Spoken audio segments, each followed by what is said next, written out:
Hello and welcome to Technopat.net. Today we are going to test RX 6800 XT's ray tracing performance versus RTX 3080's ray tracing performance. We are going to use two AA titles and one synthetic benchmark. So let's start with control.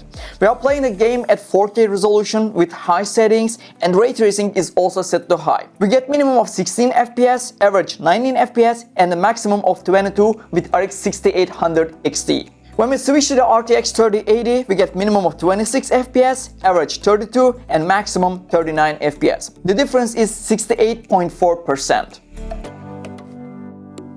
Our next game is MechWarrior 5 Mercenaries. We run the game at 4K resolution with maximum settings and the ray tracing setting is also set to max.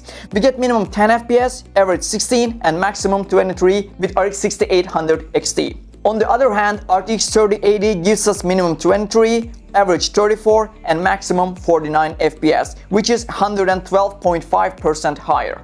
I actually wanted to test Wolfenstein Youngblood, but you cannot enable ray tracing at the moment with AMD cards due to the game using Vulkan libraries, which does not have ray tracing extensions at the moment. It is released, but it is not released with the drivers, so it will become available in next months or maybe next weeks. We're gonna see that. But we know for sure that the game will not be exclusive to Nvidia cards if you want to use the ray tracing.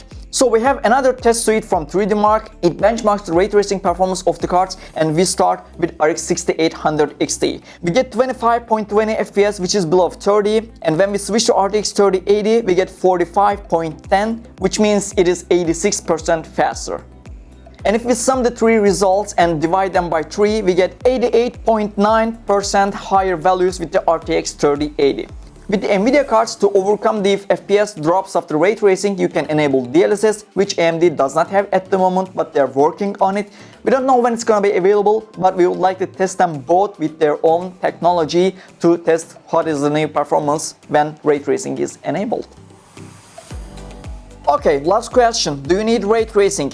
Well, it actually depends on the games you are playing. If you love to play games in single player mode, like the story mode with good visuals, you can go for the ray tracing. But if you are a competitive esports player, ray tracing is definitely not for you. You should look for the pure FPS without ray tracing. So I just hope that this video gives you information about the Ampere's ray tracing performance versus RDNA 2's ray tracing performance, and it will help you make a better decision when buying a new graphics card. Thanks for watching. See you in another one.